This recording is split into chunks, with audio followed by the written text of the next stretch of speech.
wabarakatuh. Waalaikumsalam warahmatullahi wabarakatuh. Selamat pagi anak-anak. Pagi Bu. Apa kabarnya? Alhamdulillah luar biasa. Allahu Akbar. Yes. Oke, sehat semuanya ya. Sehat. Karena yang tidak masuk hari ini, Ada satu.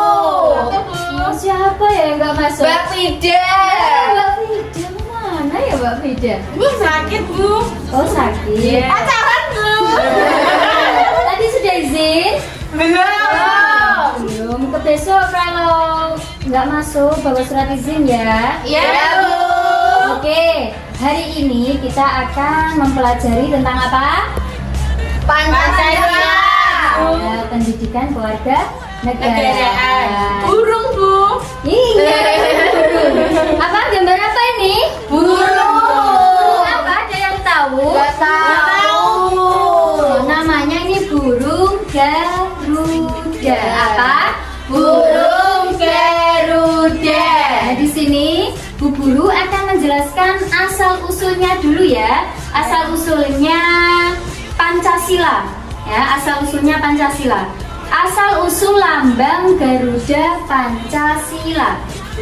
Sembara kemudian dibuka oleh pemerintah. Dalam sayembara tersebut, pemerintah mencari pelukis yang dapat menciptakan desain terbaik untuk memberikan gambaran terbaik bagi Negara Kesatuan Republik Indonesia. Jadi, asal usul lambang Garuda ini dahulu itu kan masih bingung mau mencari desainnya itu bagaimana. Nah, pemerintah itu mencari seorang pelukis. Seorang pelukis itu disuruh apa? Disuruh mendesain sehingga menjadi sebuah burung Garuda seperti ini. Namun banyak di antara penulis dan pelukis yang belum atau kurang memahami mengenai sejarah Indonesia untuk menciptakan lambang negara sesuai dengan peradaban. Jadi masih banyak penulis atau pelukis itu belum paham sejarahnya Indonesia. Belum menemukan titik temu. Pada tahun 1950, pemerintah kembali menggelar sayembara kedua untuk menciptakan dan melukiskan lambang negara. Sayembara ini digelar setelah terbentuknya Panitia Rencana Negara. Tepatnya dibentuk pada 10 Januari 1950. Tanggal berapa tadi? 10 Januari 1950. dan dikoordinatori langsung oleh Sultan Hamid yang saat itu menjadi Menteri. Kita merdeka tahun berapa? 1945. Berarti selang 5 tahun baru membentuk Adanya burung Garuda Pancasila sebagai pedoman negara kita. Sebagai bakal simbol dan lambang negara diperlukan diskusi dan pendapat dari petinggi negara sehingga lambang tersebut bisa mencapai titik kesempurnaan. Karenanya perbincangan ini melibatkan banyak pihak yang menjadi petinggi negara. Alasan karya Muhammad Yamin tidak terpilih dalam rancangan karyanya. Jadi Muhammad Yamin juga pernah mengikuti sayembara membuat lukisan burung Garuda, tapi tidak terpilih dalam rancangan karyanya karena Muhammad Yamin memasukkan beberapa elemen yang mengandung unsur dari negara Sakura. Muhammad Yamin memasukkan unsur sinar matahari dalam rancangan lambang negara yang beliau desain. Jadi karya Muhammad Yamin itu belum diterima karena dirasa pemerintah itu kurang pas gitu. Garuda yang digambarkan memiliki tangan dan bahu manusia serta memegang perisai. Mana gambarnya? Ini ya gambarnya ya.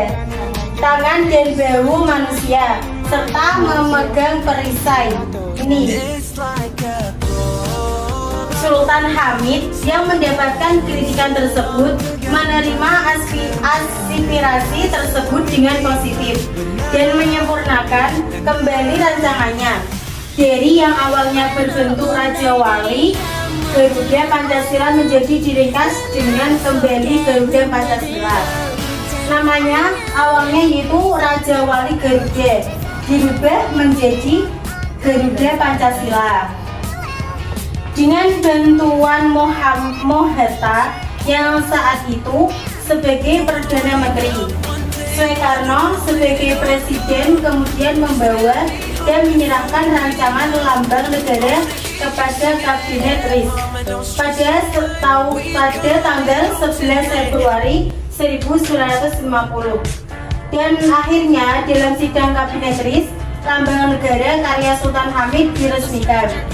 Jadi tanggal 11 Februari itu 1950 Sultan Hamid diresmikan. Meskipun lambang negara tersebut telah diresmikan dalam perjalanannya, Soekarno terus melakukan perbaikan terhadap bentuk Garuda Pancasila. Mari kita screening sambil bertepuk tangan dan menghafal simbol-simbol Pancasila. 1, 2, 3, tepuk Pancasila. 1, bintang. 2, rantai. 3, pohon beringin. 4, kelapa benteng. 5, padi dan kawan. Oke, tadi sebelumnya sudah belajar apa ya? Asal-usul Garuda, atau juga burung Garuda ini di cengkeramnya ini ada tulisan Bhinneka Tunggal Ika. Di tengah-tengah ini ada Perisai. Perisai itu di dalamnya meliputi apa? Simbol Simbol-simbol Pancasila. Nah, kita di sini sekarang akan belajar mengenai simbol-simbol Pancasila. Sekarang ada yang hafal Pancasila? Aku dulu. Pancasila itu ada berapa sebelumnya? Ada 5. Ada 5. Ayo kita bersama-sama ya. Yang pertama, sila pertama ada Ketuhanan yang Maha Esa. Sila kedua ada Kemanusiaan yang adil dan beradab. Sila ketiga ada Persatuan Indonesia. Sila kelima keempat. Sila keempat ada Kerakyatan yang dipimpin oleh hikmat kebijaksanaan dalam permusyawaratan perwakilan. dan yang terakhir sila kelima Keadilan sosial bagi seluruh rakyat Indonesia. Nah, berhubung anak-anak sudah hafal sila 1 sampai sila kelima, kita akan menggali lebih dalam lagi, yaitu makna-makna dari 5 sila itu. Yang pertama ada sila apa tadi? Ketuhanan yang Maha Esa. Ketuhanan yang Maha Esa itu lambangnya apa? Bintang. Nah, lambangnya bintang. Bintang ini ada berapa sudut? Ada 5. Nah, 5 sudut ini melambangkan bahwa jika di Indonesia ini ada 5 agama. Jadi di Indonesia ini memeluk 5 agama. Yang pertama ada agama Islam, kedua ada agama Kristen, terus ada Hindu, terus Buddha, dan Katolik. dan sebenarnya ada tambahan lagi akhir-akhir ini. Agama apa yang akhir-akhir ini? Katolik, Konghucu. Nah, selanjutnya sila kedua tadi apa? kemanusiaan yang adil dan beradab. Nah, kemanusiaan yang adil dan beradab ini tak simbolnya apa? Nana ada yang tahu? Apa ya, Bu? Saya tahu. Jadi simbolnya ini ya. Apa yang itu? Rantai emas. Nah, rantai emas ini dia belakang warna merah. Nah, ini warnanya merah ya. Ya, dari bentuk tersebut dimaknai bahwa antara laki-laki dan perempuan itu saling berkaitan, saling melengkapi. Nah, jadi apa arti dari rantai emas ini? Perempuan dan laki-laki itu saling melengkapi, saling berkaitan. Intinya tidak mudah dapat dilepas, tidak mudah dapat dipisahkan. Yang ketiga ada Persatuan Indonesia. Nah, simbolnya apa, Nana? Simbolnya pohon beringin. Nah, pohon beringin ini terbuat dari pohon beringin ya. Takut Bu, baru di bawah pohon beringin. Iya, namanya piwarinya. Nah, ini lambang sila dari sila ketiga. Pohon beringinnya dimaknai adalah persatuan Indonesia.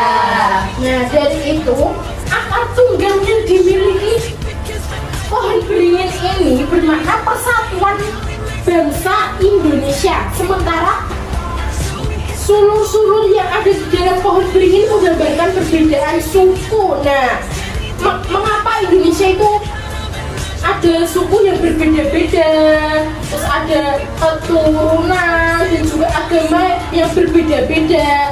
Nah, ternyata sumbernya itu dari sini, dari akar pohon beringin. Selanjutnya, yang keempat itu ada sila keempat tadi apa?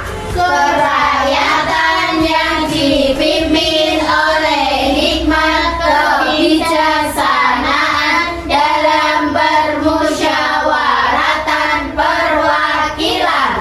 Apa tuh anak-anak simbolnya itu? Tidak Nah, simbolnya itu ini apa ini? kepala sapi. Oh, Kambing. Kambing? Apa? Dia tidak? Itu kepala banteng.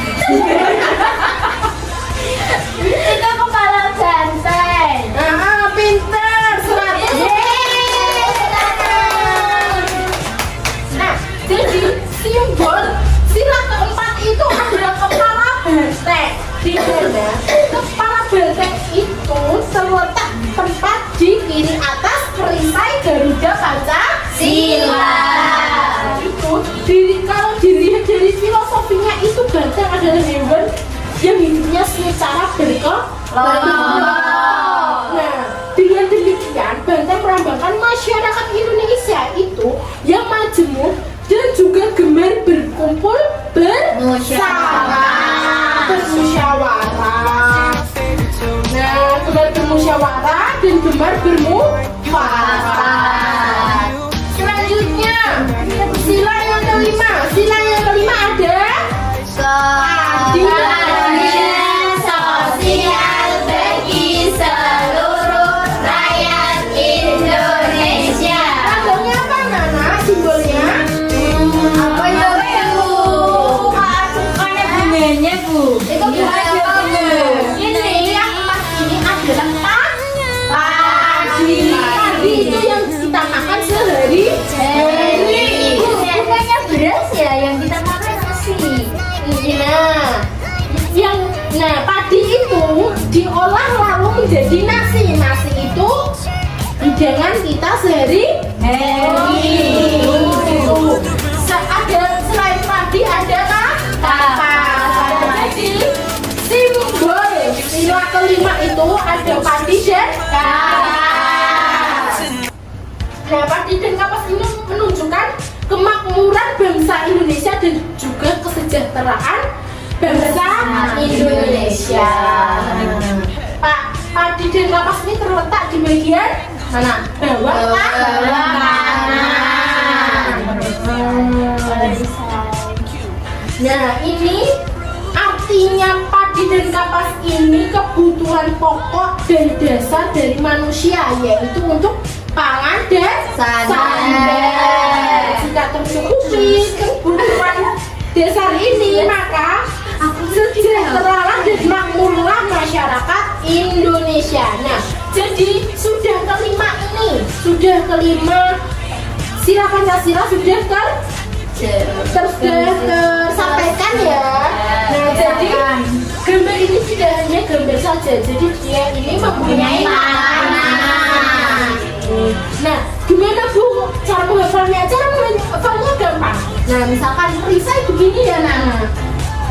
Ini ya, misalkan ini perisai. Ini ya.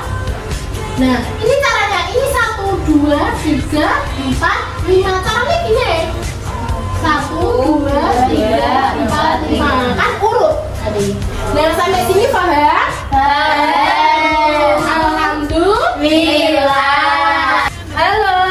Hai. Oke, tadi kita sudah belajar apa aja ya? Asal-usul budaya Pancasila. Simbol Pancasila. Oke, berarti tadi sudah dijelaskan. Ada berapa simbol tadi? Ada 5. Yang pertama tadi apa ya? Bintang. Yang kedua? Pantai. Oke, yang ketiga apa ya? Pohon beringin. Yang keempat? Kepala benteng. Kemudian yang kelima? Padi dan kapas. Yeay. Oke, good job. Sekarang kita akan belajar yang di bawahnya burung garuda yang dicengkram oleh kaki-kakinya ini. Ini namanya apa? Bin. Apa? Bintang. Iya, tapi ini ada tulisannya. Ini yang dicengkram ini namanya Bhinneka Tunggal Ika.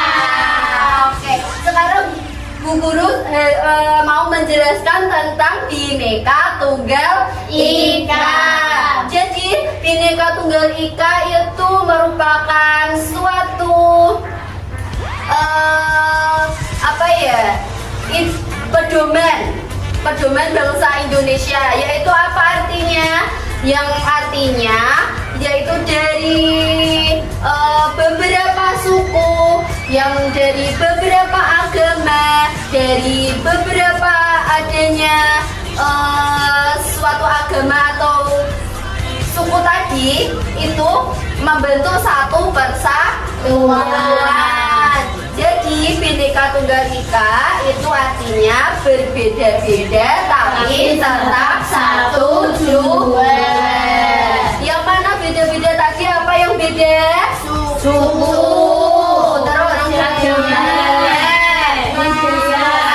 Terus ya, oke. Nah, semboyan Bhinneka Tunggal Ika ini bersumber dari bahasa Sanskerta, bahasa Jawa kuno, dari kitab Kakawin Sutta Soma. Jadi kitabnya itu ya namanya, yang ditulis oleh Empu Tartular pada masa kerajaan Majapahit pada abad ke-14 Masehi. Jadi kitab Kakawin toleransi antara agama sudah lebih dulu diajarkan, terutama di antara agama Hindu, Siwa, dan Buddha. Kemudian Muhammad Yamin adalah orang pertama yang mengusulkan semboyan Bhinneka Tunggal Ika. Menurut beliau, Bhinneka Tunggal Ika akan menjadi suatu inspirasi bagi bangsa Indonesia yang memang sudah beraneka ragam suku, budaya, ras, agama, dan bahkan bahasa. Lambang Garuda Pancasila sendiri berawal dari inisiatif pemerintah untuk mencari pelukis yang dipercaya dapat menggambarkan Negara Kesatuan Republik Indonesia melalui sebuah lambang yang perkasa pada tahun 1947 Masehi. Tadi kan sudah dijelaskan. Tadi sebelumnya ada lambang ini, tadi kan sudah dijelaskan oleh Ibu Guru Fia kalau asal usulnya itu sebenarnya ada suatu sayembara untuk menumpukan lukisan tulisan yang cocok untuk menjadi lambang negara kita. Negara kita mana? Indonesia.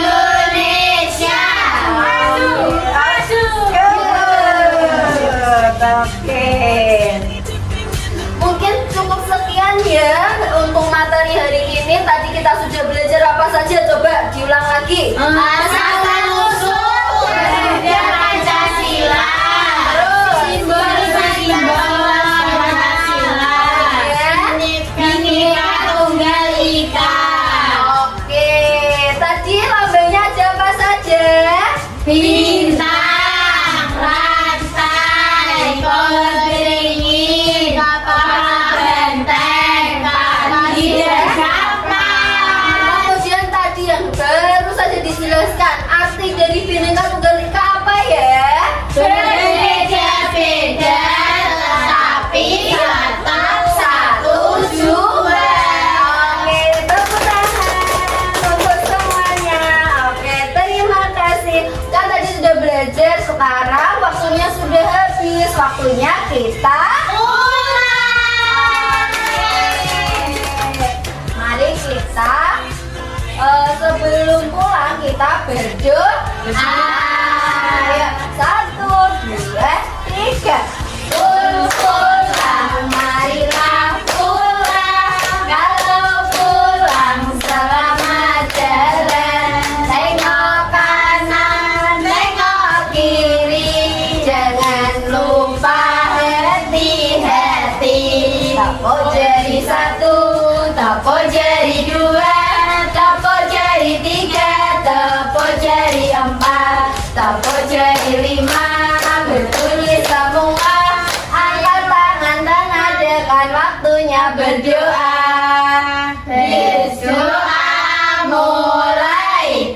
Bismillahirrahmanirrahim. Wal asri innal insana lafi khusrin illalladzina amanu wa amilus sholihati wa tawashaw bil haqqi wa tawashaw bis sabr. Rabbana atina fid dunya hasanah wa fil akhirati hasanah wa qina